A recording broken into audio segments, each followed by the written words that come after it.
That's the wind. That's the wind. Oh, wow. Wow. You guys got storms there? Let me just, you know what? Let me just quickly close the door.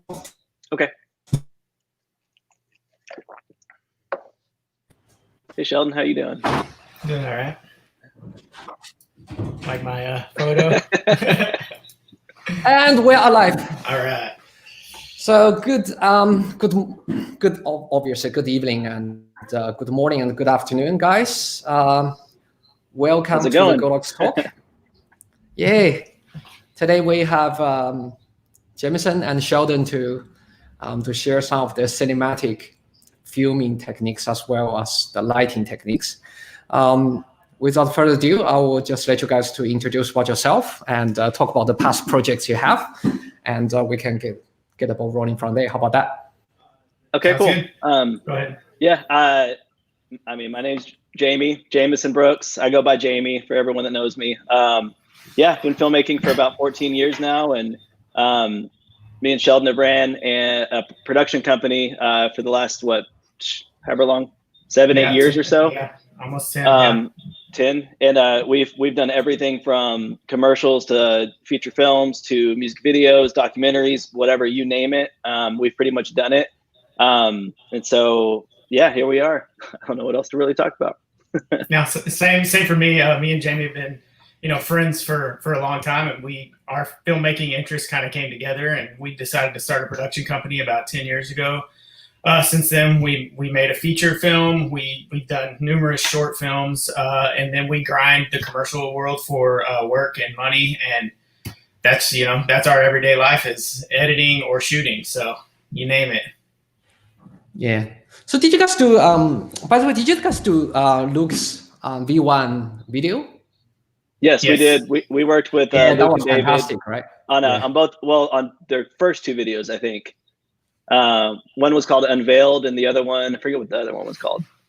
But yeah, they were a lot of fun. That's really where we were introduced to Godox and where we really fell in love with the lights themselves. So that was really cool because that pretty much changed our everyday workflow because Godox from then on became a part of it. So yeah, it was a lot of fun. We really enjoyed working with them and working with the lights. Yeah, they're great guys, and because the way you make this commercial looks like it's almost like a film and a movie look. It's something I always wanted, but I always wasn't able to do. It's the kind of production you say to yourself. It's like, oh God, I wish I could have done that. It looks so good, man. Yeah. I mean, they make it easy because they're super professional and their setups are really nice and they lit it perfect, and their photography is absolutely unbelievable. It's amazing. And so it made our job a lot easier to actually go out there and shoot because creatively they're pretty awesome, and they set up some pretty cool stuff. So it's easy to capture good stuff whenever you're on a creative set where everybody's like-minded. So do you guys want to talk about those projects you have done for last 14 years? Like not exactly last 14 years, but the projects. Everyone. The thumbnails over here. Yeah. Every single one of them. I will say that probably 95% of work that we both do, we don't ever put our name on it. We don't show for it a lot. But the other stuff, the creative stuff, whenever that comes around, that's really where the passion lies, and that's really why we got into filmmaking. So a lot of these projects that we kind of, there's some stills here up on the screen right now. Some of those are from everything from fashion shoots. One's a feature film. One of them is a poopery commercial, which is really funny. And we've got some TV sizzle reel stuff in there. We've got a little bit of everything. Looks like a network TV spot. So I mean, what else, Sheldon? You missed. You have a TV show that we're working on. Oh, you don't have it. Do you have Sticky Business on here? There's one little still. Yeah. A TV show, a pilot that we're working on, and we have a lot of stuff in the works. You're constantly putting projects together, and if you're writing your own projects and producing your own projects, there's a lot of long runs, so to speak. So we have a lot of things moving forward, and then a lot of things that we've already done. So, which is good. Shall we have a look at the first one? Let's just get a ball rolling. Let's look at the first project we have done. And guys, all the questions actually are welcome. here we have a question from our user, Aura. Here's a gear recommendation for low budget. You talking cameras? Or you talking lights? What do you think? Yeah, Aura, we need we need a bit more details. Are you talking about lights, or are you talking about the best camera for filming? If you can be more specific, and we will be able to address your question. Cool. Shall we move down to the next slide?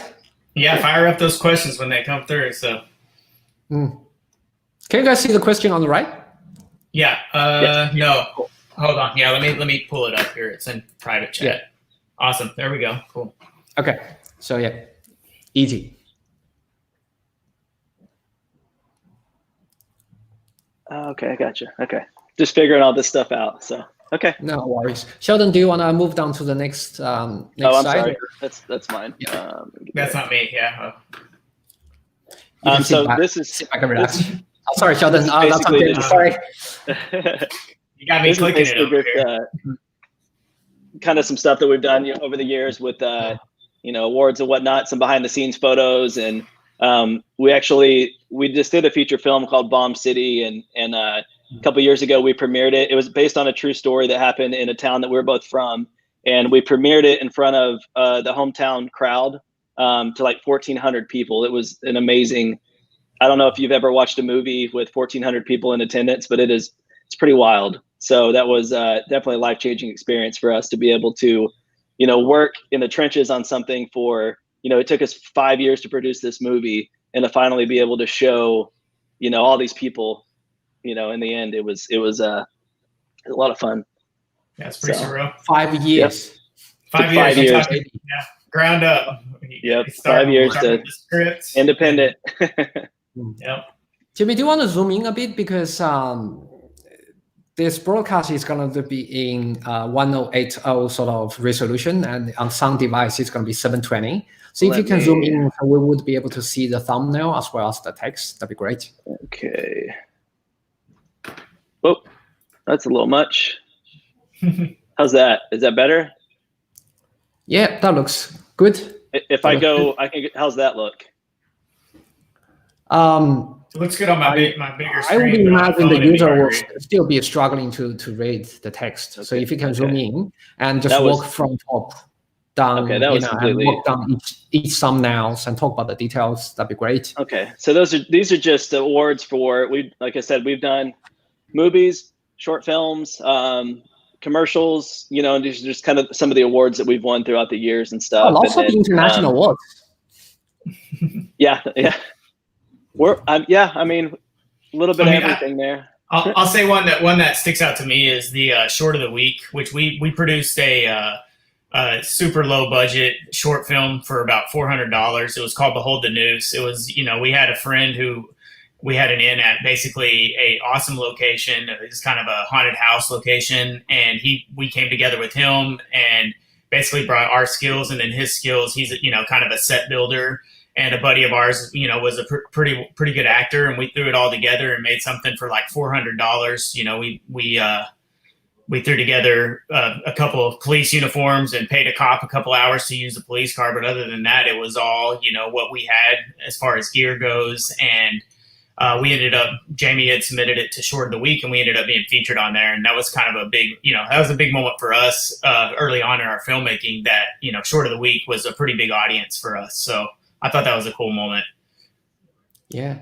I think that's kind of where we realize the importance of your location. So your location is more than half the battle whenever you're filming anything big time. So the more detail, the more production value you can get out of wherever you are shooting, the better your project's going to look no matter what. Depending on, it doesn't matter what gear you use or anything. It just really, it's dictated by obviously time of day, and all that kind of good stuff, but really just that location itself. And I think you'll hear us hit on that a lot, where like, I know camera plays such an important role in filmmakers. And especially when you first start out, you're looking at those, the red helium or the Arri Alexa, and you're thinking, man, if I just had that camera. But so more important than that is the stuff that's going to be on camera, the lighting and the set design and all that stuff is so important. I think early on you get in that gear chase with cameras, and you're like, man, if I just had that camera. But really, if you focus on the set design, the lighting, and what's going to be on camera, you actually get a lot further than you would think without even having that, red helium to shoot it all in 8K. So. Yeah, Sheldon, you read my mind. I was like, when I was the first time I watched the V1 commercial, I was like, oh damn, I need a camera too. But it's actually the design and it's not even the right? camera. We use for those videos, even we weren't using anything super expensive. We were using normal DSLRs like Panasonic cameras or Blackmagics, stuff like that.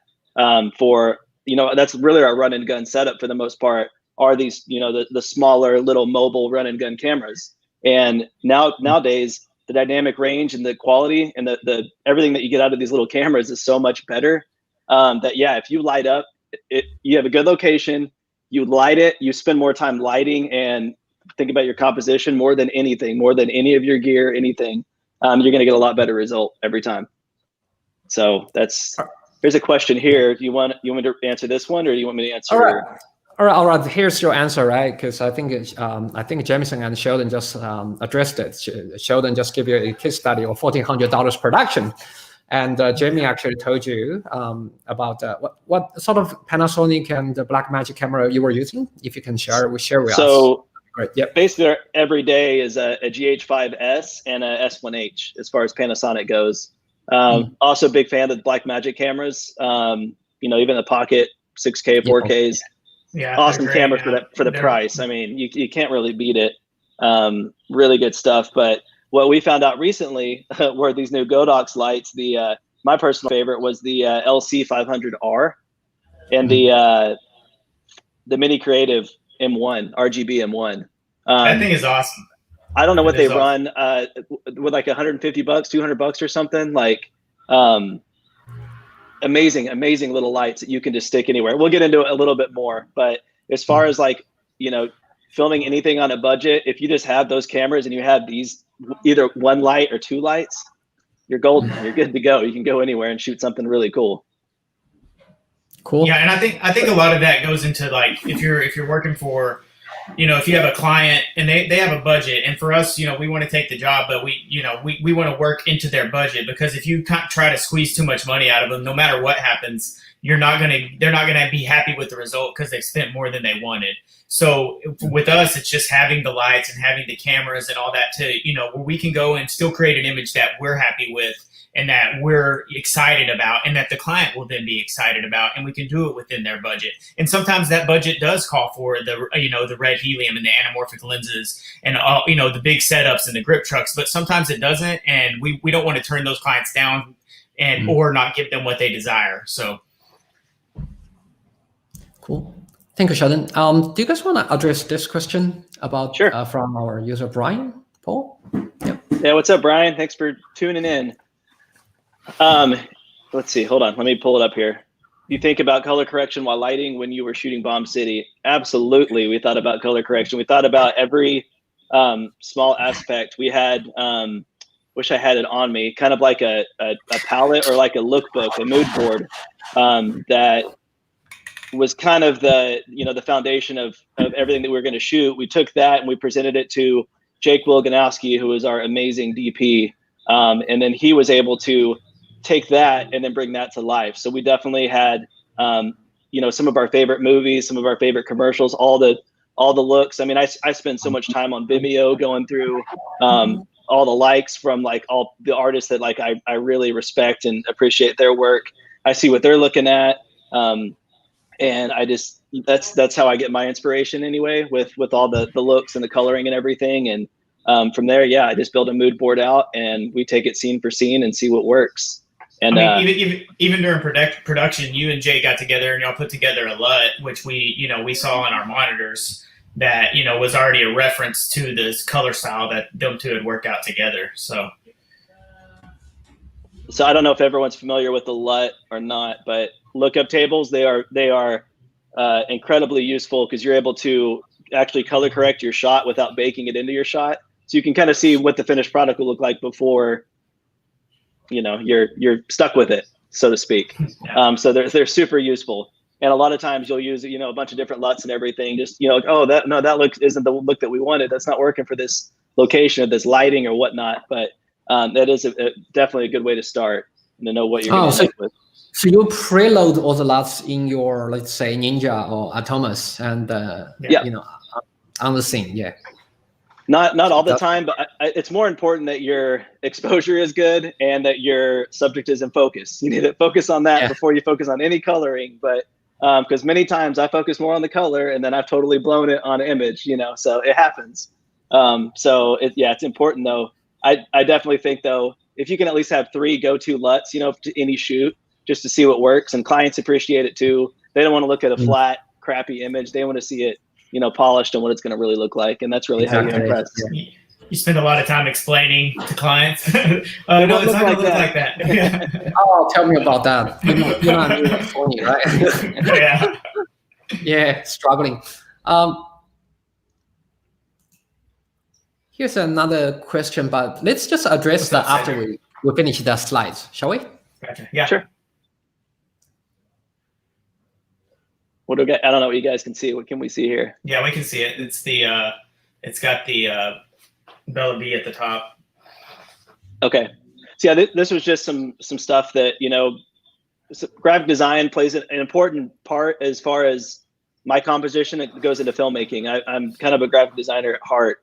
And so anything that I shoot, I always think about what would that look like on a poster? I mean, I'm not a photographer, but as far as, shooting and pulling stills from anything, it's always a possibility that you're going to end up with because you have so many options. So these are just references from basically stills that were pulled, to make presentations and whatnot, ads. And then, we have a couple. Bomb City was featured in Variety and Vice and Forbes and a lot of really cool publications. So we were super grateful of that. Never would have thought, starting independent film 5 years ago or however long it took us to get it off the ground, it would end up in all these publications and stuff. So that was really cool. And then down here, kind of our client list. We've done everything from AT&T, 80s, all kinds of stuff. Jimmy, do you want to zoom into? Yeah. We will zoom in over here. We'll go down. And how about that? Can we see that? Yeah, that's good. I can't tell what you guys can see, but I'm new to this whole streaming thing, everybody. So give me a break, okay? Take it easy on me. So there's a list. It's all over the board. Yeah, it's all over the chart. So it's in every single one of these is a different color palette, a different look, a different style. Some of it is the dark, moody stuff. Some of it's more of the high key, like perfect world type looking, perfect scenario. So you just got to be, I guess, able to think on your toes and be able to light for any scenario. And we've delivered everything from black and white to some, I mean, ton of stuff there. So there's probably 300 others that didn't make the cut, didn't make the list that we didn't show, but we stay pretty busy. That's awesome. Do you want to talk about those one by one, maybe just a bit? Yeah, each one of these? Yeah. I don't really have any. Sorry, I mean, I was referring all to the posters, not the brands. Oh, yeah. This stuff right here? Yeah. These are just stills that were pulled from the movie itself, and we just do the quote overlay on it. But hopefully, we can't really show it here, but hopefully, after you get done watching this, you go out to, I don't know if anyone has NBC Peacock. Do you have Peacock in Australia, Aries? Oh, I think we do. You heard of Peacock? It's like live streaming. Oh, you got to pay? No, it's free. It's free here. Free with commercials.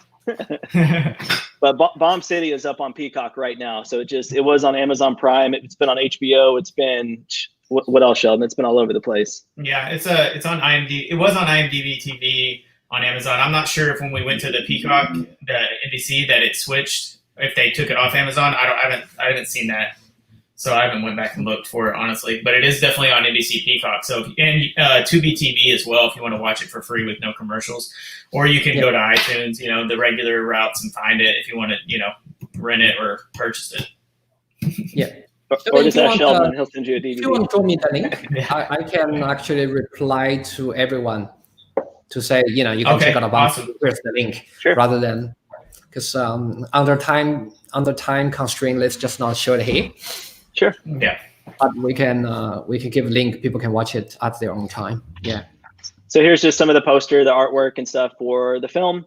So it's just some of the stuff this is a fun part for me for any production job. I always like making posters and stuff. So whenever you have an opportunity to make a really nice thumbnail, like on YouTube or whatever it is, I think it always helps viewership. It helps people want to tune in and check it out, as long as it helps make the project look legit. So definitely focus on that thumbnail and have a good thumbnail that's going to drive traffic, because that's, I think, super important for anything that you put out there on the web.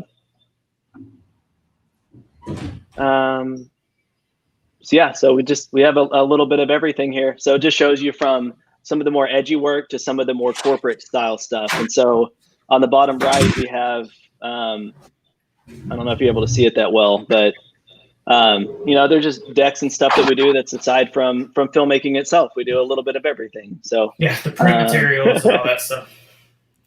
So that's the cool thing about, I think, being in photography and being in filmmaking, is that you're not just in those fields. You're in, like you said, Aries, you're producing, films too. Photography is your, that's your go-to, but you're filmmaking as well. So it just they balance each other out really well. It is what it is nowadays, right? Because we have have a couple of friends who's doing, I'm from wedding background, right? Because lots of friends who's mix the still as well as the motions. It is what it is nowadays. I guess everybody needs to learn a bit about both sides, which is good too, right? I actually sometimes I do filmmaking, not really filmmaking, but do videos. I quite enjoy stay behind, capture the moments rather than talking all the time. So yeah, it's different fun. Yeah, for sure. Different fun. Yeah. Here I have a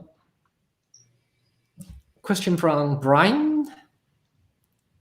It says, is there a go-to kit you always carry? You always, I guess he's saying, carry with you on location? Yeah. Yeah, for sure. It just depends on how big the project really is. But I would say, as far as go-to, a Ronin S, so a gimbal, your obviously main camera, so a GH5 or S1H for our sake. And I'm a big fan of Rokinon lenses. I like the quality that you get out of them, and I like the price. You can't really beat them for what they are. So as far as go-to, that's pretty much it. If Sheldon wants to touch on audio at all. I mean, for me, I think the lighting kit too, the easy, I know, someone mentioned this earlier in the questions, the 3-point lighting. We have the SL200, which, we use for the bigger lighting scenarios. And then we have 2 of the SL100s, which have been working out great for us. You have a China ball, soften it up. And that, for us, for most situations, if we're doing, some documentary style filmmaking or storytelling, just, interview and B-roll, those lights will get you through a lot of situations. And he mentioned the little, the color texture lights. Those can bring an interview up, another notch if you want to add those in your kit. The little, I forget the name of it, but the small handheld one, we use it so often. It's called the Mini Creative RGB M1. You can literally put it in your pocket. It's the size of your phone, and it has 360 degrees of color. You can control saturation of your light. It's got like police flashing lights effect. It's got like a paparazzi effect. It's got flashing TV. It's got fire. It's got everything, and you can literally carry it in your pocket. So that is definitely part of your go-to anywhere. I mean, don't leave home without it, because it's too good. Too good. Yeah. And if you go powerful.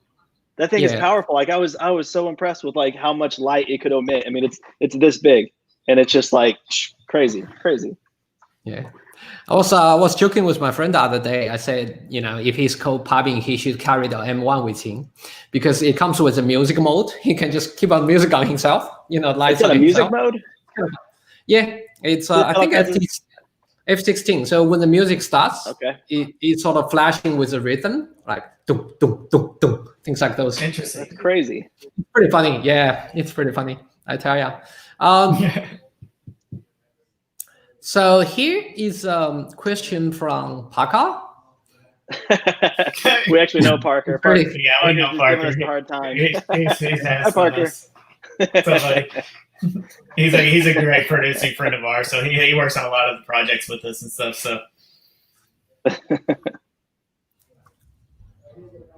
thanks for watching, Parker. And that's happy birthday, Jason. Sheldon. Yeah, that's what. There's the brother right there. Yeah, so Bomb City is based on Brian Deneke, the true story of Brian Deneke, and Jason's his brother. And thank you for the birthday wish, Jason.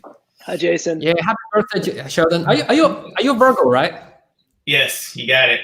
Yeah, my son too, because we just finished our son's birthday. So yeah. Awesome. Yeah. He's gonna be a good kid. Yeah, like everything to be perfect. Already showing the characteristics and things, like things to be in particular order. Does it make sense? That's the blessing and the curse. So I would see as a blessing, really. Yeah. All right, cool. Should we move down to the next slide? Let's do it. So we got more Bomb City here. Hold on just a second. Okay. So this was just kind of cool for us because I know it was a big deal for Jake, who was our DP. We actually shot the movie on the Red Dragon. And so it was like, I think it was brand new 6K at that point, or was it the Weapon? It was the Weapon. So the Red Weapon. And the cool thing is one day we just checked out Red's website, right? Just out of the blue. And Bomb City was one of the featured films up there in between The Martian and Straight Outta Compton. Which is, two awesome films. And so it was just really cool to see that it was sandwiched right in there on Red. So I think that was a big deal. And I think that our DP, Jake Wilganowski, was super stoked to see that too. So that was just cool for me. I don't know, really enjoyed it. But yeah, let's go into, you want to play that first video? Sure. Which one are we referring to? The Bomb City. The Bomb City cinematography. Okay, sure. Oh, do you want to play that? Do you want me to share it? Sure. Yeah, because you can play the parts that you want to play and just scroll through it otherwise if you want to. But this video is basically kind of what it takes to as far as what we were talking about earlier, the color grade, the lighting, everything that goes into creating a scene for a movie. So if you have 100 extras in a movie, or you have, just a small intimate scene, you kind of see everything that goes into it here. And this video, it highlights Jake Wilganowski, who, once again, the DP of Bomb City. We talk about the importance of practicals and using lights and scene and whatnot. So I was a skateboarder. So I wasn't a punk rocker, but I was definitely, I'd say, on the outskirts of. Can I guess hear the audio? Me and 8 of my friends in the town were skateboarders, and everybody else was in sports or whatever. So the story hit home to me in more of a real way than I think other stories would. And so I really wanted to do it.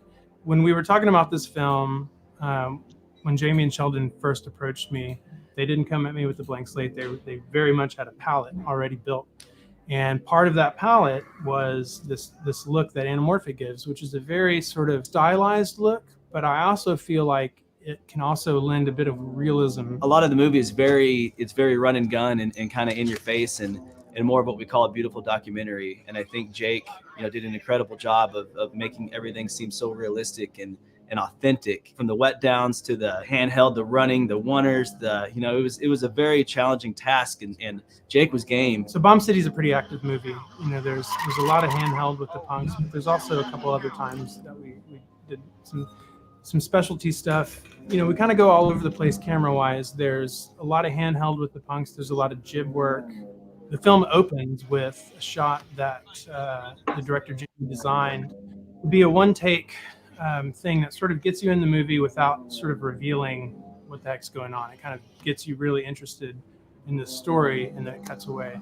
But he wanted to do it in one take, which was challenging because it was a large space we had to cover and we had to hide a lot. So it's a lot of sound design and seeing tiny pieces of things. But the cool part about that shot was Jamie and Sheldon had exactly what that shot looked like, and we shot it just like that. And I thought that was really cool. So one of the cool things that our Gaffer Scott Payne did was the big anarchy symbol. We made that out of Pinaflow bulbs, which are movie lights, but we definitely used a lot of in-scene practicals that they would have. So out in front of Bomb City, they have some Home Depot lights set up. They have, bare bulbs hanging at different places. They have neon signs, hung up throughout the venue. Just any sort of weird light source that they would plug in the places. So can you pause it real quick, and I'll kind of touch on this real quick. Grab whatever they could. If you don't mind pausing it. So No.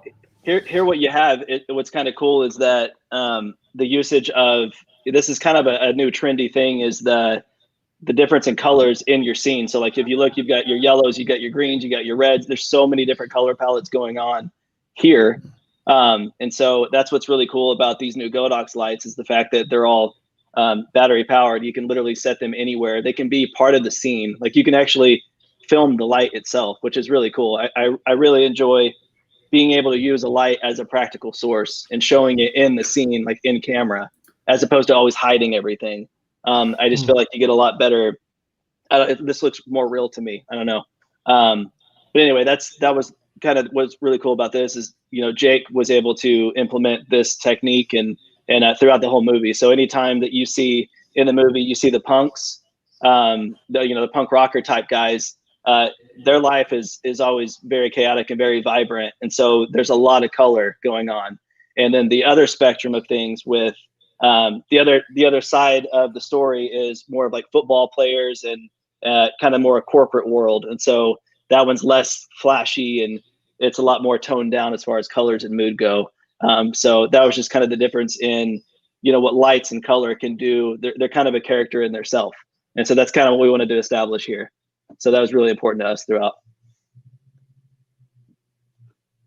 Couldn't plug it in. So in the mosh pit scene, the first time that we really get close to Brian is when he goes up on stage, but we needed some energy. So I had the idea to hang these lights on stage. So we hung them from chains and swung them so that they're moving. And again, with the crowd and with the camera and with those lights swinging, it just gives it energy and life. With punk rock, it was kind of embrace the chaos was kind of the style that we adopted. And we just called it that after a while because, there was 80 extras in a scene, or there was a big fire, there was fights, there was always something going on screen that needed to be captured. And really the only way to capture the essence is to just get in there and get lost in it as well. So you'll see like, Jake's, he's got the camera, he's in there in a mosh pit, some scenes getting bumped around, probably 130 degrees inside that warehouse. It was the first time I had ever seen a silent mosh pit, which was a lot of fun to watch. The mosh pit was hot, so hot.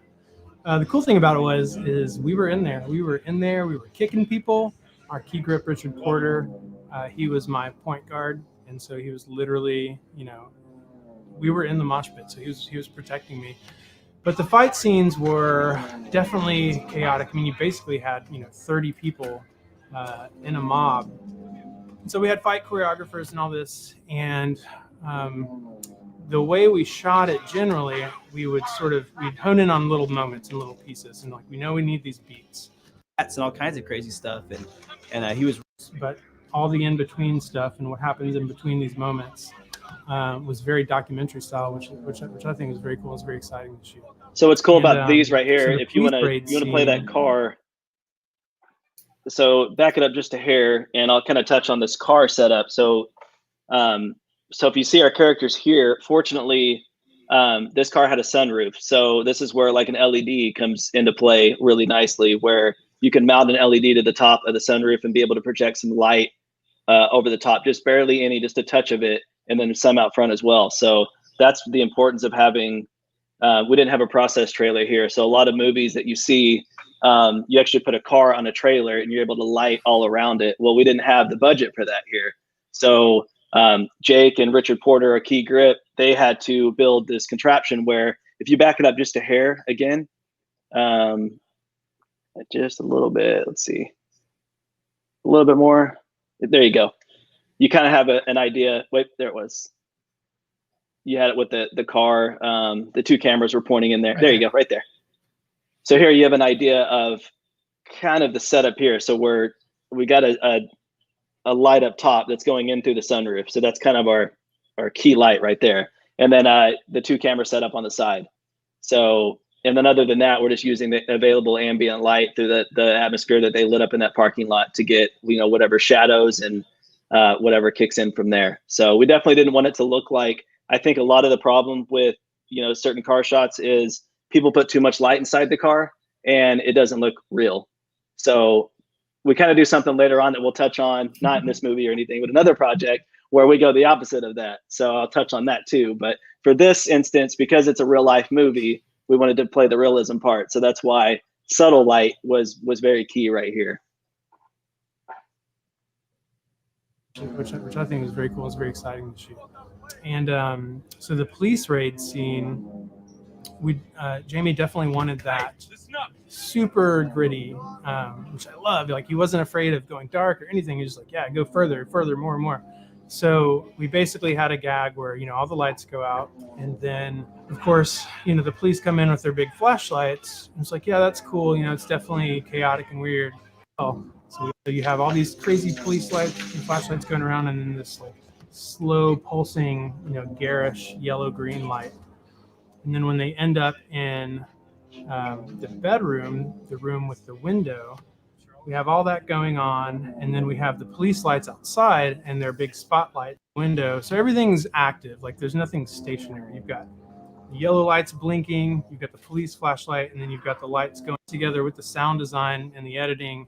That whole scene runs out into the courtyard, and it was raining. We had sort of prepared for that scene. We had some weather issues. It was supposed to be clear, and then it rained. So we were waiting around for a long time, and we were way behind. But we also knew that we wanted this scene to be very important. So we wanted to do something rather than just a bunch of cuts. So I believe Jamie had the idea that let's try to do this in a winter. We had to do it in a winter because we really had no other option, and we only had one opportunity to break the glass of the window. Once we broke it, it was done. So if you watch closely, one of the other cool things about it is I think that's sugar glass, right? The king sitting there, breakaway glass, cuts back and forth a bit, and then the camera sits behind him and it slowly dollies in on him. So it's smooth. It's a smooth camera motion. The sign crashes through the window, and then we pull the camera off the dolly, like in the same shot, and basically chase after him in the rain. It's super slippery. Sign goes through the window. Jake follows Henry outside into the courtyard, and everything came together flawlessly. The AC, I don't know how he did it, but he pulled off the focus somehow. That was one of those magical shots where I believe once Jamie called cut, I think there was cheers, and there was definitely cheers for the AC because he didn't know what the heck was going on, and he nailed it. Everyone was super, super collaborative on this. And okay, cool. Just wanted to touch on that a little bit. Where everyone was. So you see, we kind of use a little bit of everything there. So color was definitely our friend, and we had a lot of different colors going on, especially in that room that they talked about with the police raid. We call that the sanctuary, and that was, like I said, the production design is a huge key part of it, and then the way that you light, the way you use your lights around your environment. What we typically do a lot is we like to add fog or haze to an environment. I feel like it gives you another stop of light. It just gives it that atmosphere, and it brings it into more of a dreamy land. I don't know. I just really like what haze can do. It really sucks because you have to even it out every time you use it, but it makes your image just look that much better. If you see how much smoke is going on in that room, there's tons of it, and how many different colors we have going on. There's so many. So yeah, that's the room that we call the sanctuary. So yeah, that's pretty much it for that one. We're not hearing you, Aries. Sorry, just out of curiosity, I accidentally put myself on the mute mode. Just out of curiosity, how did you guys control the number, the amount of smoke? Because sometimes I use smoke machine and the whole room just like, Well, for this, fortunately, we were able to hire some professionals to do it. So we had a really good team that was able to handle it for us. So we've been there. Yeah. We've been there many times with too much smoke and smoke alarms. And there's always a lot of things you have to worry about when you're running a hazer. But if you can do it, then give it a shot because it's definitely worth it for the image. So I mean, some of them are water based, so that's important. If you're going to use haze, use something water based, and you don't need that much. Like, you don't need to go crazy with it, but we'll show in another video kind of how we even it out and how we kind of waft it to get it right where we need it, and then we start shooting. But I would say whenever you're doing a dialogue scene, especially if it's a long dialogue scene between characters, it's very important to have a lot of help to control haze, because haze is very hard to keep even for continuity. So unless you're, if you're shooting a music video or whatnot, you're golden, you're good. But if you're shooting something that needs continuity and it's going to take 3 or 4 hours to shoot, then, I highly recommend having some help to do the hazer for sure. Tell me about it. Last time I put on too much smoke that nobody sees nobody. Yeah, that happens. And then you see it and you're like, this is so cool. And then you get it and you're trying to color something and you're like, well, I don't really see what I'm doing here. I don't see my subject at all. It's tough. It's really tough for photography. Jake follows Henry outside. Sure. Sheldon? No, you're good. Yeah, I was just saying it's really tough for photography because you're trying to capture that sharp image in one shot. So yeah. No, still struggling. People need to do the BTS as well. So yeah. Outside into the courtyard, and everything came together flawlessly. The AC, I don't know how he did it, but he pulled off the focus somehow. That was one of those magical shots where I believe once Jamie called cut, I think there was cheers, and there was definitely cheers for the AC because he didn't. Well, one of the things that I will touch on here. So if you see that car as it was pulling away, this is something that a lot of people don't realize is very important, but wetting down your environment. So once again, I'm talking about location and talk about environment. If you wet down the ground, a lot of times you're going to get really awesome reflections. You're going to be able to use your lights a lot more. So if you're limited on lighting, I highly recommend wetting things down, especially at night. At night, obviously, you're going to get all those reflections. So if you're in a city or in a skyline, somewhere, it definitely helps.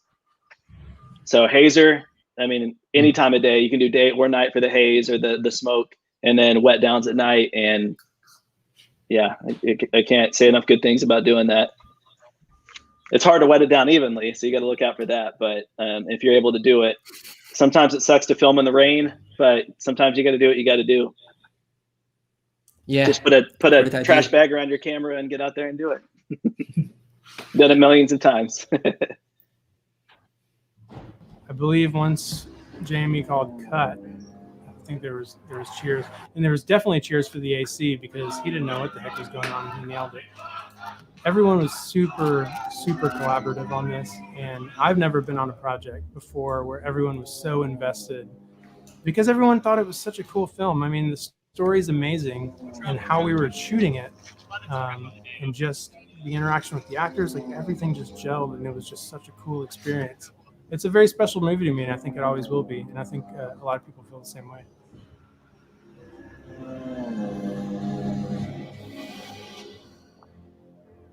So I do not recommend building a rig like that for the front of a car and filming on that. So that's the disclaimer. Don't recommend it. Filmmaking can be quite a stunt sometimes, and so we were lucky that we had a really good team to help pull all those shots off. Yeah, safety was their priority. So definitely don't do anything like that. Sheldon usually has to get me out of trouble because I'm the one that's like, I want to hang out of the car and get the shot, however it goes. But so Sheldon has to keep things grounded and be like, nah, it's too much of a risk, man. Don't do that. Yeah. No. Yeah. Can we our users asking anybody got a Godox LED light ML60? I don't think any one of us has it, right? Do we? No.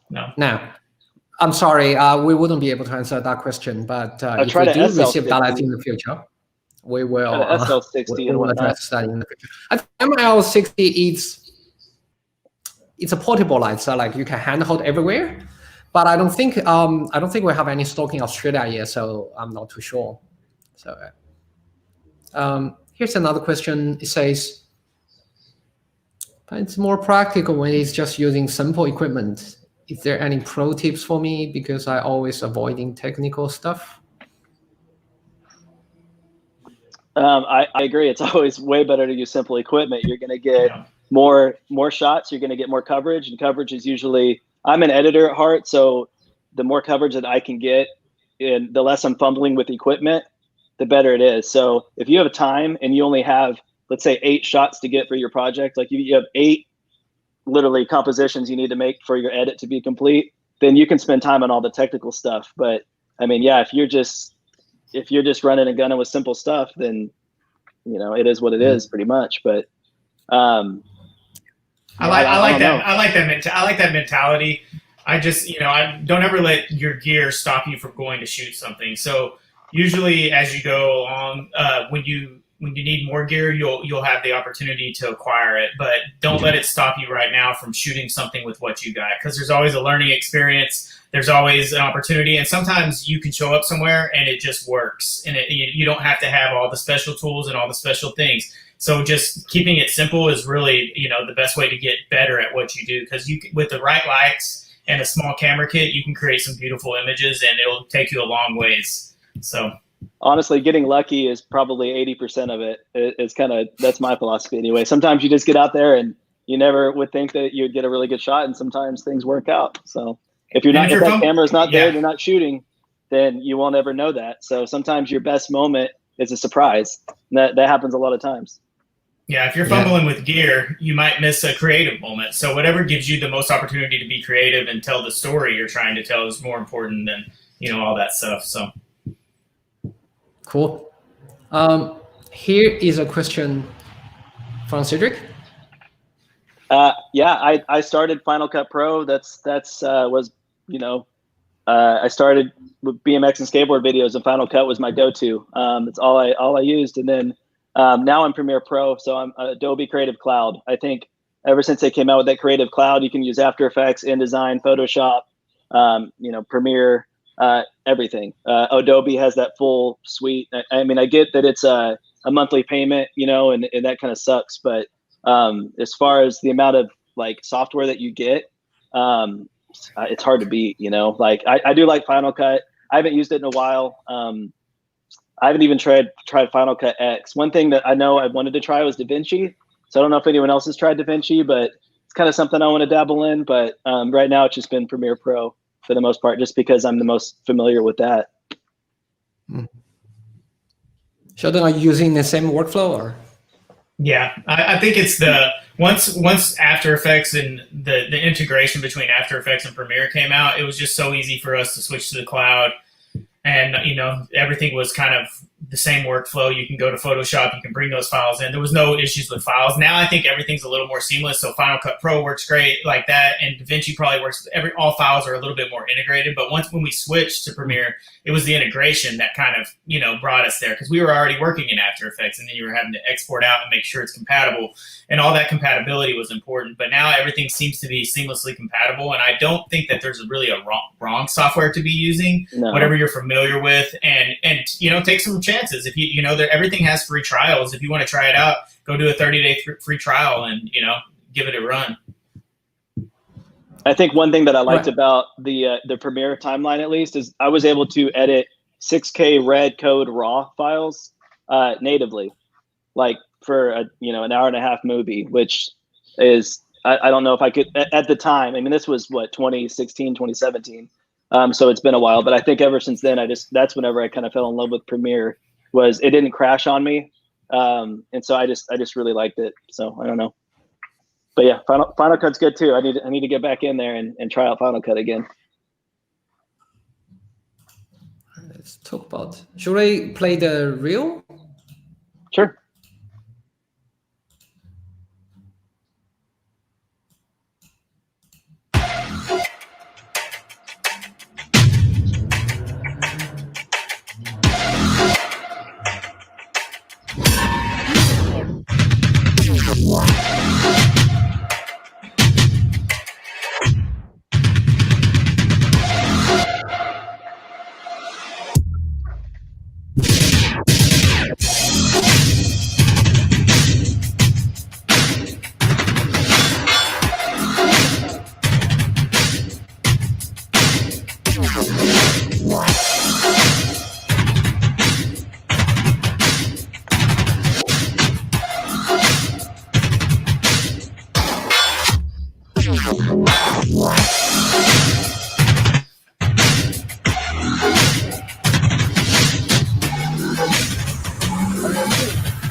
Cool.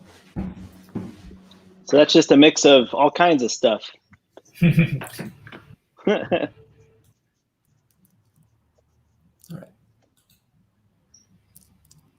Should we move down to the next, or Jimmy? Yeah. Let me see what other slides I got here. You know, here's some more photos of some of our setups. So yeah, most of those are the Bomb City stuff, like we already discussed. And then there's this one right here, which is it was more of a fashion shoot. We actually brought out a bunch of one by one. Do you want to zoom in a bit so we can see a bit more about the details? Yeah. Let's see here. Okay, that one right there. Can we see that? Yeah, that's beautiful. That's so, Jake, our DP from Bomb City, that we do a lot of commercial work with him as well. So the important thing here, so this is an in-studio fashion shoot, and what was cool about it is we used these one by one panels. It's like a giant LED wall that's like a 18-foot by like 20-foot, just huge screen. And so what we did, I don't know if you saw from the reel, we flashed a bunch of imagery and whatnot behind the models, and we kind of used that as a backlight source, and then had minimal lighting up front. But the other thing that we did, we couldn't wet down the ground to get those reflections off the screen and off the ground that we wanted to do because we were in studio. So we actually found this vinyl wrap, and we used it. We put it on the ground, and it became a reflective surface, and it gave us the reflections that we wanted for this particular shoot. So that's just kind of a way, it's a DIY approach of trying to get those reflections because they just add so much more production value to your composition. So that's why that was important to include that. So that is that. We just saw the reel. We're talking about this one. You want to play this video, and then we can kind of go into set building and whatnot, and like what goes into pitching a commercial and putting it all together. If that's cool. Yeah. So that's a BMT CAT, right? Oh, BMS CAT. Yeah. Yes. So this is a restoration company. This is like a national commercial spot. So if you're going to do a TV commercial or whatnot, this is kind of, we just want to kind of show you what to expect to kind of, you know, from the ground up, what it looks like. At BMS CAT, we know we aren't just rebuilding houses. We're rebuilding homes. We aren't just restoring businesses. We're restoring livelihoods. We aren't just recovering property. We're recovering peace of mind. We know because we've been there. Since 1948, we've been helping families and businesses rebuild, recover, and restore their property from water, fire, and smoke damage. BMS CAT, trusted with the world's biggest jobs. Yours. That's pretty cool. So yeah, that's a national spot that we did, and then now we can kind of talk about kind of what goes into. Let's see, if you want to pull up the, yeah, there you go.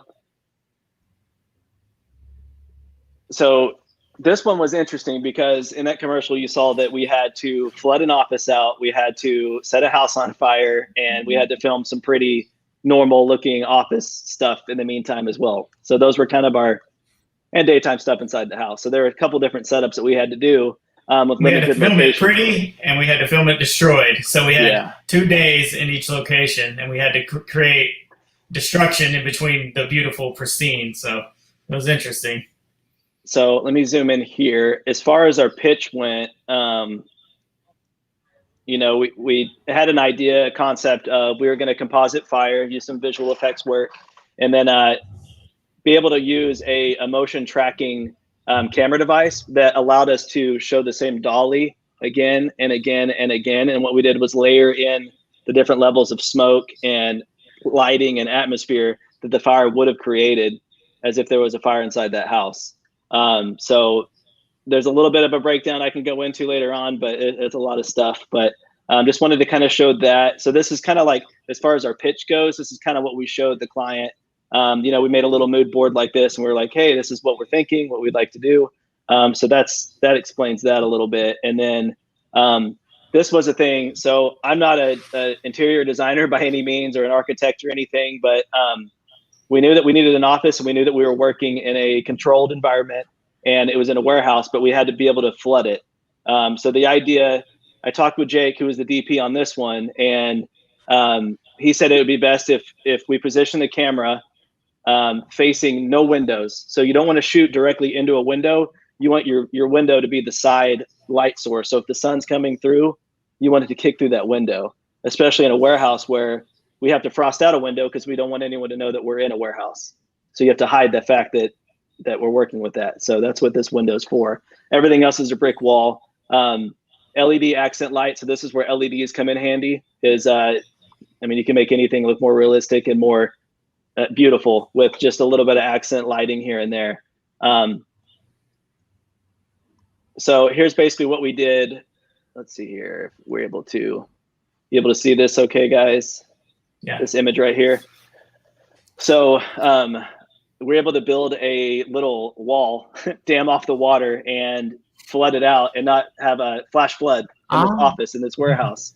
So we're able to shoot that safely without any disasters actually happening, even though this was a disaster commercial. Yeah, we had visual effects supervisors and all that stuff. So I mean, It was, you know, the budget's right to do this stuff, but it was a lot of work, and a lot of people put in a lot of hard work to make, you know, a flood happen inside of a building. It was interesting. We can't just go into an office and be like, hey, we want to do a flood. Can we flood out your office? You know, what do you think? You know, no one's going to go for that. So we had to use water hoses and kick the water off of there, make it look like the sprinklers were going off, kind of deal. And yeah, and there's our frosted window back here. And then that's pretty much it as far as the key lighting goes. And we did it at the company that was paying for the commercial. We shot it in their own warehouse. So, and they are a disaster relief company. So there was a little bit of, like, you know, peace of mind knowing that that's literally what they do. Like, yeah, a little bit of peace of mind. So if we did run into a disaster, that's what happens. But yeah, it's just you got to think outside the box sometimes and create a set. You know, if you know, whatever the shoot's going to call for, you just got to be able to become an architect if you need to be an architect, and you have to act like you actually know what you're talking about. Because I had no idea, honestly, I had no idea with this drawing here if it was going to actually work. I don't think any of us really did, but we just, you know, we got out there and we were able to build it, and it actually worked out perfect, and we didn't run into a flood. So, you know, and it looks somewhat realistic, I think, on camera at the end result. So it worked out. So that was fun. If you want to show that behind the scenes, it'll kind of give you more of an outlook and kind of some visual effects breakdowns and whatnot. That's cool. Sure. Let me try to BTS rebuild, right? That's BTS called BTS rebuild. Give me one sec. If you can voice over it, that'd be great. Okay, sure.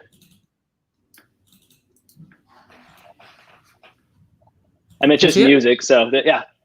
So there's our talent. They're getting dirty, and we had to basically have a couple inches of water. So that set had to be able to hold 4 or 5 inches of water, which is actually a lot of water when you think about it in a contained environment. So yeah, Jake was able to use his jib to, you know, get over all the water and everything and not make a huge mess. So that was nice. We had an audience that day. Yeah. So we had, fortunately, we had a pyro team, and they were able to do some actual practical sparks for us. So that's what you see right there, which, you know, is just the cherry on top whenever you get to do something like this. So that's a lot of fun. We used, so here's this shot right here. So let me talk about this real quick. Kind of our process into, I don't know if you're able to. Yeah. You're all good. No, I think, let me just come back to it. Just give me one second. Cool. You're all good. Accidentally touched the wrong. It's all good. It just, that instance is like, oh, let's see here. Okay. So for this particular, yeah, there you go. So what you have here is you have kind of a visual effects composite. So we had a really nice scenics team that was able to provide us with all kinds of burnt furniture to make it look like the house was burned down. And what we did was composite 3 or 4 different shots of the same exact shot. So it's on an electronic dolly going forward and backwards. And so in post, I was able to take it and blend all the images together I was able to add more damage to it and whatnot. We added some lighting to it. So there's a little bit of that fire light going on in the foreground. You can't really see it. That's from an LED. That's just an LED on the ground mimicking fire. And that's pretty much it. We had a moonlight kicking through the window behind me to kind of emulate the little light that's on the frame that looks like it's falling apart. The canvas is falling off of it. And then if you go forward a little bit more. Yep. There you go. Okay. So you kind of have the look of it, when all the lights are out, there's no fire or anything there. It's just the burnt house. So that's just fire damage. So if you keep going forward again, then there's first pass. So what we did is we did haze. So we did passes of the amount of smoke and the amount of haze in the environment. And that was able to help us kind of sell the idea that there was actually fire. So the fire is all CGI'd and all this stuff. So sprinkle more ash on things, able to light. So if you look at that fire shot again, in the background, I'll kind of show you little touches. So in the very back behind the couch, you see actual, looks like firelight flickering. You see it on the lamp right here. Just certain areas where we knew we wanted to make it look like a flame was going to be, after the shoot. And so those areas were where I ended up putting flames in post. So that's how you kind of get an idea of, using your LEDs, even that small the mini M1 light. You could use something like that and use the fire flicker, and it would work. You could do something like that. So that's what's cool about those little lights, is that they can definitely help with something like this.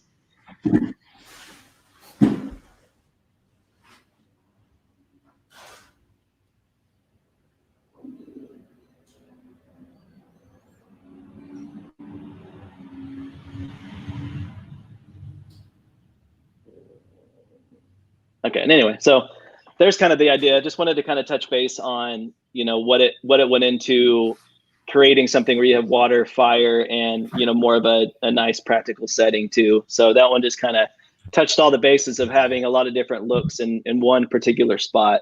And then having to build everything like the set from the ground up and design it from stuff that didn't even exist beforehand. The house was a real location. So we had to get in and out of that house in one day, which was interesting, but. So we shot, for the house, we shot all the pretty white light, the bright light, everything's happy-go-lucky day.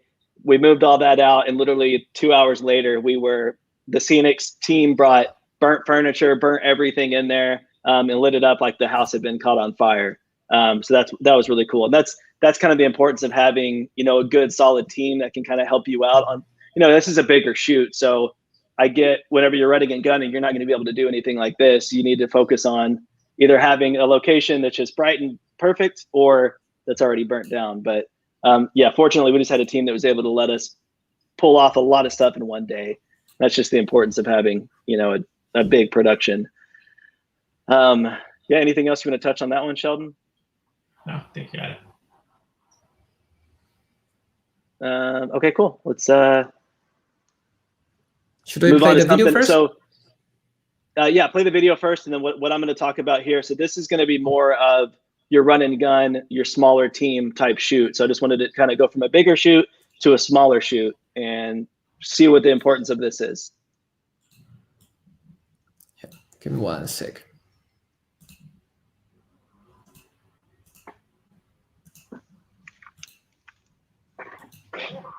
It's the Rebel Athletic, right? Yes, Rebel Athletic. There we go. You don't look like they do. You can't afford it. You don't have the right body type. They'll never accept you. You fight through the noise because you love the sport. I didn't start in the biggest gyms. My mom taught me how to tumble at home when I was 4 years old. I just see the negative comments as motivation. You work harder, not for them, but for yourself. You never know what you're capable of until you try. Nothing is impossible. My work is my revolt. What do you rebel against?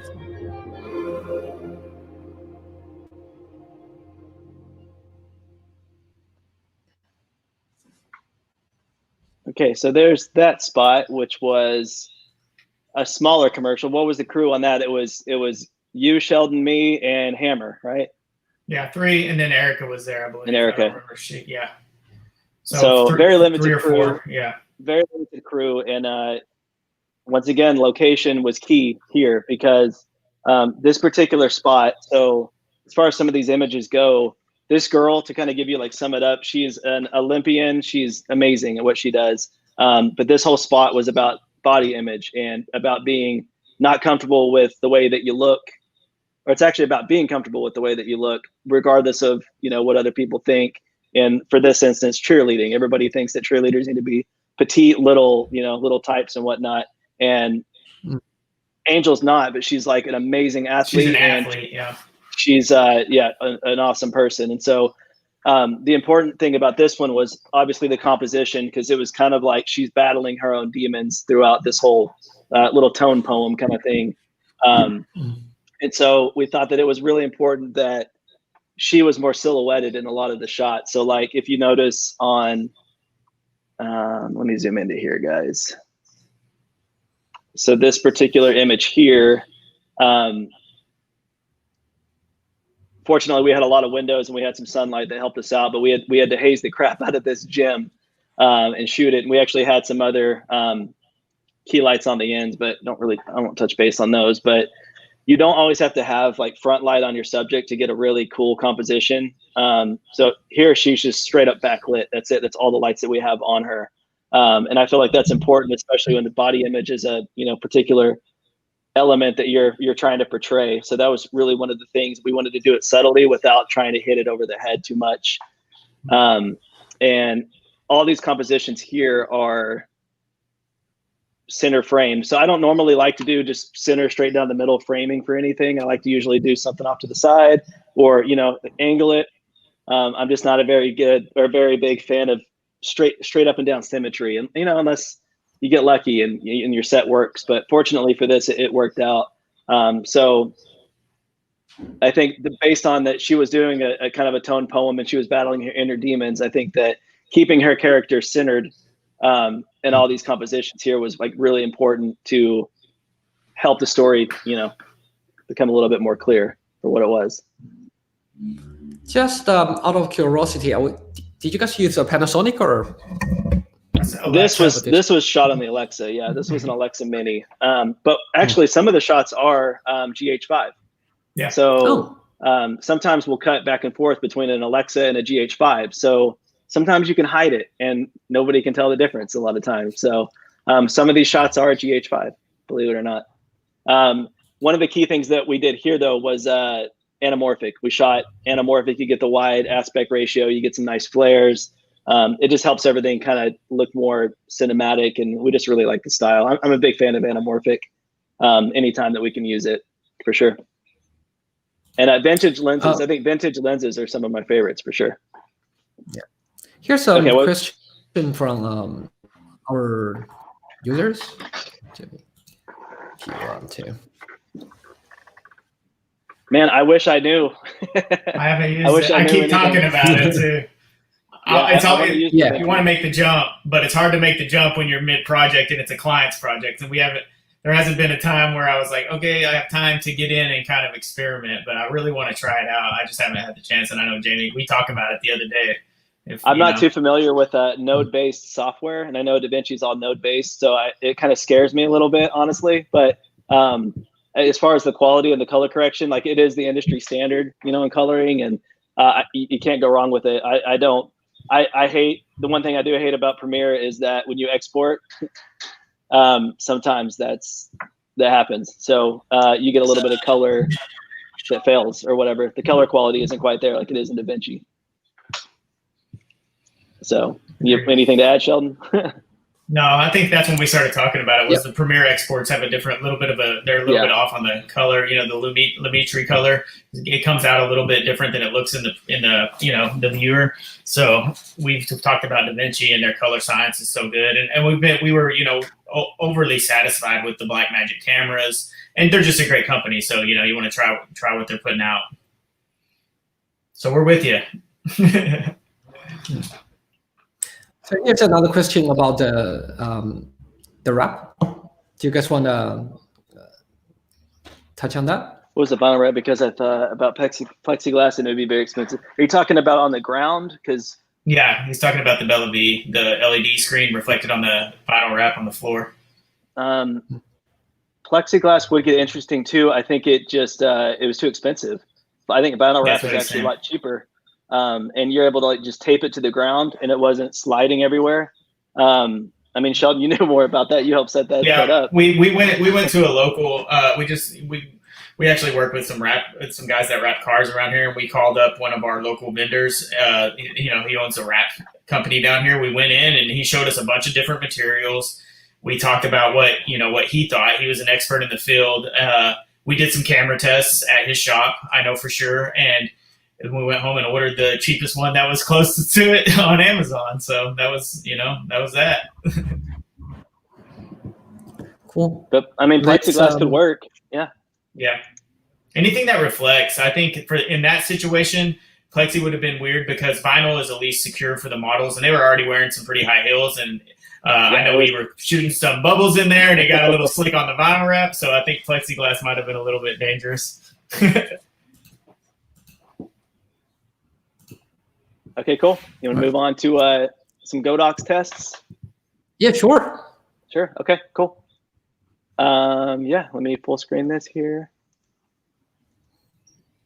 Do you want me to play the video first? Yeah, let's go ahead and play you don't have to play the full thing, but so what we wanted to do was kind of a fun way to show how mobile and portable the new Godox lights are, as far as being used in like more of a high-end kind of commercial environment, but still run and gun scenario. So that was kind of our thought process behind this one. So I have a video here.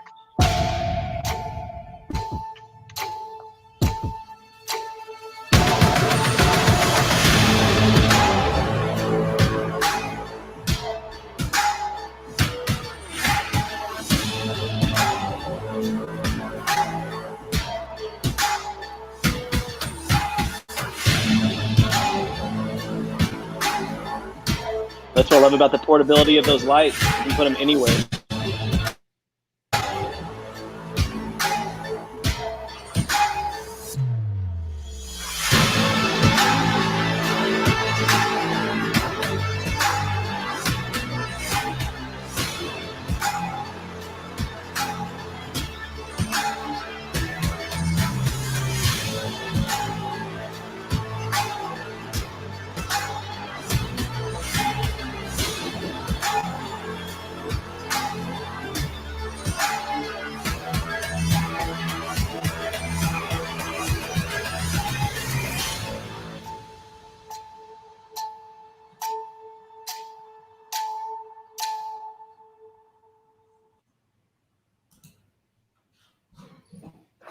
So yeah, that was our run and gun test with I believe we had an M1 and we had the LC500R and we also had a BL200 for the shots outside of the car.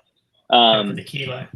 So what was cool about the LC500R and the M1 was just the fact that like the M1 we could literally put it underneath your little mirror, like the fold down mirror in your visor, car. Yeah, your visor. Do you want to zoom in a bit? Yeah. I don't know if I have any. Yeah, here we go. Okay. Let me. Like that's how lightweight it is that the visor in your car will hold it in place. And this is extremely, super stylized. And we were doing some camera tests and stuff, and it was 2-man crew, so it was just totally over myself, the top. Yeah. Yeah, she's super red here. Don't recommend shooting that red unless you're doing like a Nicholas Winding film where if you've seen Drive, something like that, he's all about the crazy extreme colors. But That's what was really cool, is just the fact that you could put that light up there and it stayed. It never fell down. That was super impressive. So really loved it. The fact that it's also a full 360 degree color temperature light. So that light could be anything we wanted it to be. We didn't have to do red. Could have done anything in the spectrum. You have 360 options, which is insane for something that big, which is really, really cool. And this is the LC500R back here. Same thing. That one has the full spectrum of colors. You can increase brightness. It's on a little dimmer, just like the other light. And just the fact that with this one, you could literally throw it in the back seat and bam, the back of your subject is lit up. It was crazy fast. Like we just wanted to see how fast we could light up a scene and shoot it. And like literally we did this in what, like a minute, Sheldon?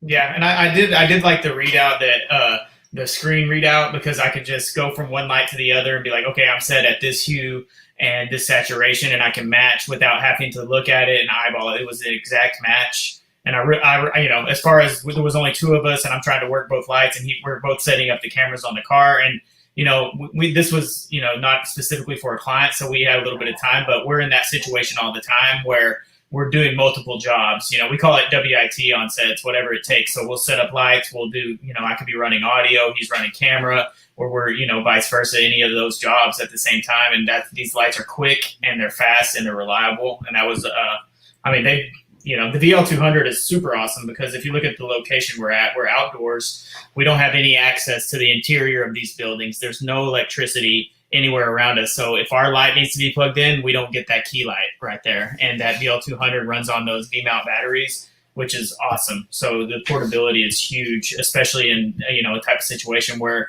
you don't want to go look for a plug or anything. You know, it's well, we're running and gunning. I mean, Yeah, we run and gun 90% of the time. So like, it's super important to have that powerful of a light, completely portable, is like, it's crazy impressive.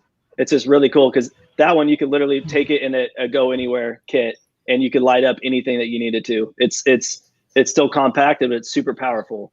And yeah, you just plug in some V-mount batteries and you're good to go. You don't have to worry about power. You can go out to the woods, go out anywhere you need to, and it lights all of it up. So that was super impressive. And like for this particular scene, we wanted to basically, you know, kind of mimic these blue Christmas lights up here with the LC500R. So that gave us just enough kick over here to kind of like give us that blue tint. And then our fill light over here with the VL200 definitely gave us enough to expose properly so that she was lit up and she wasn't just a silhouette. So that was, yeah, just having that portability with all these lights and be able to create a set on the fly. Incredible. It's really, really fun. And then, yeah, let's move on to, so let's see here. Do you want me to play the video first, or? Yeah, sure. Sure. This one you can just skim through because there's not a lot going on. I'll tell me. What? Like, okay. Yeah.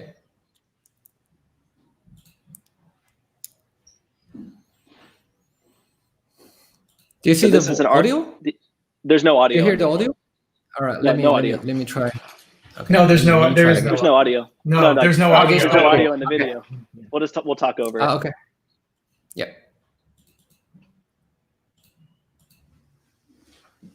So this is a in-house studio recording session. So this is an artist profile. This is actually Sheldon's brother. This is the composer, one of the composers aside from Sheldon, of Bomb City. And so he has his drum set up and he uses all kinds of cool stuff. And what we wanted to do is kind of create more of an artist profile or like a music video type look. And this is using exclusively Godox lights with a couple of practicals that he just had in studio.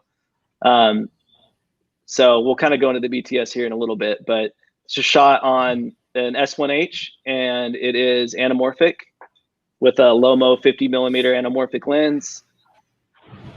Yeah, we used some diopters for close-ups and just got him doing his thing with just wanted to kind of balance out the blues and the yellows and the oranges and the color temperatures. And I mean, without the lights, this is a black hole. You're talking all the walls around there are black. You know, there's one with a couple of brick textures, but for the most part, there's no windows, and it's, you know, it's black in there. So the light was going to be our only depth and our only texture. So.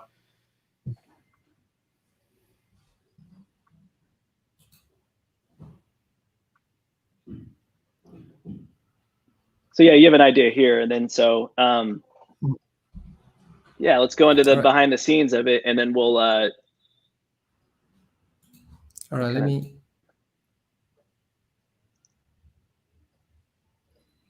So we have a video where we kind of can lay it out, and we'll actually go light for light. You can actually see us. If you have the behind the scenes video, I don't know if you have it pulled up or anything, but you're able to see exactly what we did with the black hole. So I always highly recommend killing your house lights. So if you're filming anywhere, definitely kill the overhead lights if you have enough.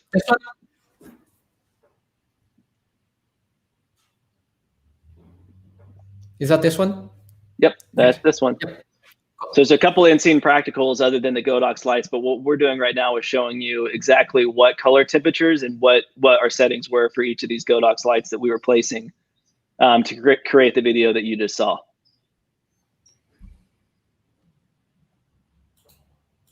And so that's a VL200 right there. And what we wanted to do was kick it off of the white roof. Fortunately, it was nice and reflective. And that gave us just enough fill to fill out the scene evenly. And then the importance of haze and fog once again. So we didn't want to make it too crazy in there because it's a small room. But this is kind of a way that we even out the lighting or even out the fog and the haze. So it's important to have something to kind of waft it back and forth, and you'll be able to get your shot a lot faster instead of waiting on the smoke to evenly dissipate. So we just gave it a little bit of haze, and then that allowed us to get those nice little light beams. We actually, Sheldon had the idea of setting up there's a microphone right in front of the light, and that actually broke up our beams a little bit. So it gave us just a little bit of ambience that was kind of cool. We kind of liked how it looked. So we just went with it. And yeah, there's that. So the cool thing is you see the light, the M1, the little tiny light, the blue in the right corner, right over here. Yeah. I mean, look at the output of that thing. It's crazy. So very impressed with using those little portable lights for sure. Yeah, let me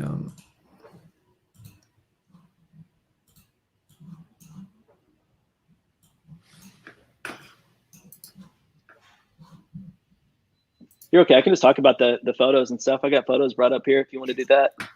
Sure. So yeah, here you go. Here's, just an idea of, once again, we'll go back to, let me zoom into this one over here. You guys see that okay?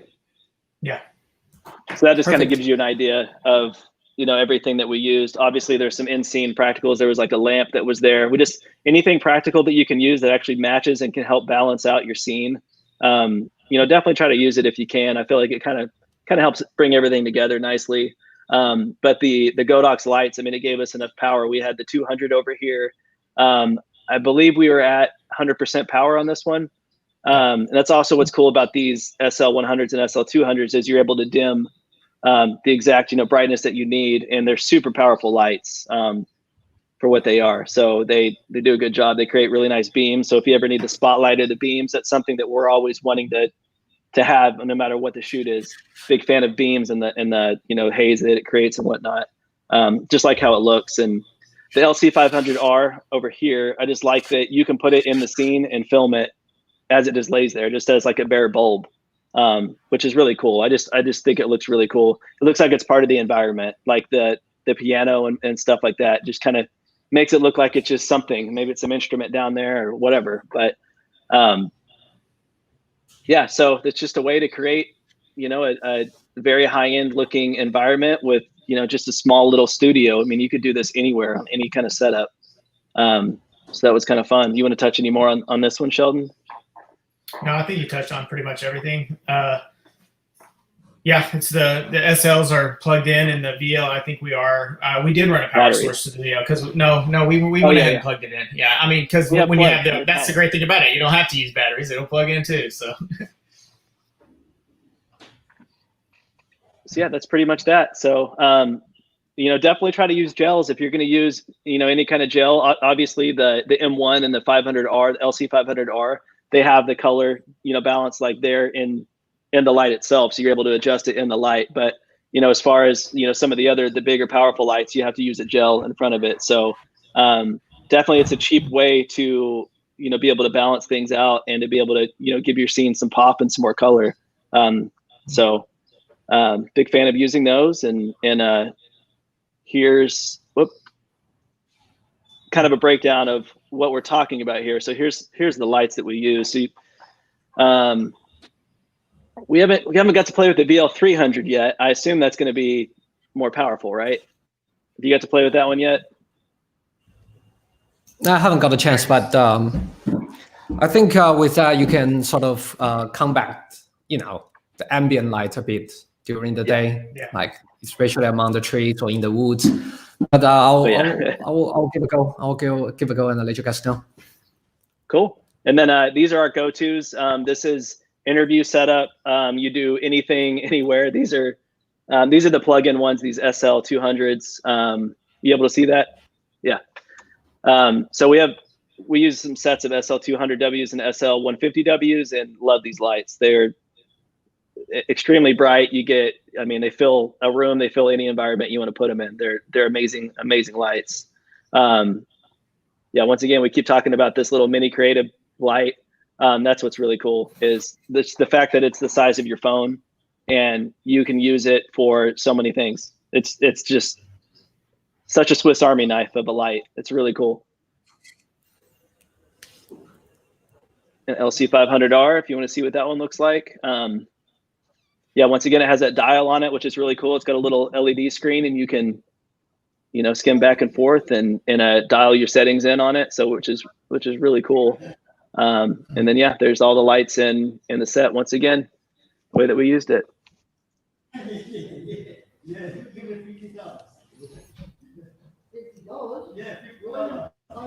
And then, here's some more behind the scenes of the car shoot that we did, just so you guys can see.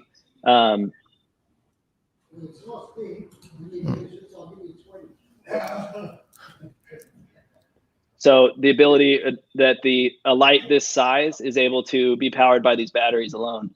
So that's amazing. That's really cool. That's such a useful tool for filmmakers like us that aren't, necessarily always running and gunning, but we go to a lot of really remote locations where we need battery powered, and that's all that we have to use. Otherwise we can't use any lights. So just the fact that something that big can be, brought with us on location anywhere that we go shoot is just, it's an awesome tool to have for sure. And you just plug in like battery, like a V-mount battery, like you would in your camera. You plug that in and you're good to go. Cool. So cool. That's all I got. Just address the last question before we pack up for the day. We ran them the other day for 2 hours. I haven't done a complete test, but they ran for 2 hours on those two batteries, which aren't, those are not the biggest batteries you can get, and they ran for 2 hours with no problem. So I haven't done a test as far as I wouldn't know the exact runtime, but we've ran them for longer than 2 hours, like the LC500R. We ran that for like two. Oh no, those shoots. Okay. I was talking more about the V mount. You're talking the big one. Yeah. The VL200, the VL. I just know we ran it for 2 hours straight the other day, and it didn't. Yeah. I didn't have a battery charging. I didn't have to stop and recharge or anything. So which is amazing for that powerful of a light. That thing is bright, very bright. And the little lights you can run them probably all day and then some, probably like 18 hours or something crazy. Who knows? Yeah, those little lights. The batteries last for the no plug-in lights. Yeah, so that's what I'm talking about right now. Is we shot 2 different shoots, and did you charge anything on those shoots? I've just charged them. I haven't had we've done 3 shoots total now where I've used these lights, and I haven't had them go dead. I think right at the end of the drum shoot, which was probably about a 5 or 6 hour shoot, one of them was pretty much ending its battery life. So, and we left it on the entire time. So they have a pretty good charge. I haven't had a problem yet. I haven't done a test, so I haven't just turned them on and let them run and see how long they last. So I couldn't tell you for exact, but I mean, for the most part, they made it through yeah, 2 or 3 made it through even, most like, shoots. Yeah, shoots like without charging. So very impressive. Yeah. Guys, do you want to change your name to be your social media handle so people can find you and follow your work, just in case? Sure. I have no idea how to do that. I don't know. Click on your name, and you can change your name, right? Display name. Just change your display name to your social media handle. I think that'll be easiest. Yeah, that's fine. People can follow your work. Yep. Cool. Yeah, there it is. Any other questions right now, guys? Yeah, I think Thank you let's everybody just for tuning in, by the way. Like we really appreciate it. 21:9 format. That's interesting. Yeah, I'm struggling too. I'm trying to do the math in my head. I'm like, man. I mean, I typically do a 240 to 1 ratio. So, I mean, I guess it'd be almost anamorphic, right? It'd be kind of close to anamorphic, 21:9. Mm-hmm. It'd be a wider screen than normal. I mean, either you can export it anything. If you use After Effects, you use Premiere. I don't know if natively if you can edit in that. Maybe you can in Premiere. If you're still on here, type in what camera you're using, and maybe I can help you with that, just so I can know what file it is and whatever. So interesting question.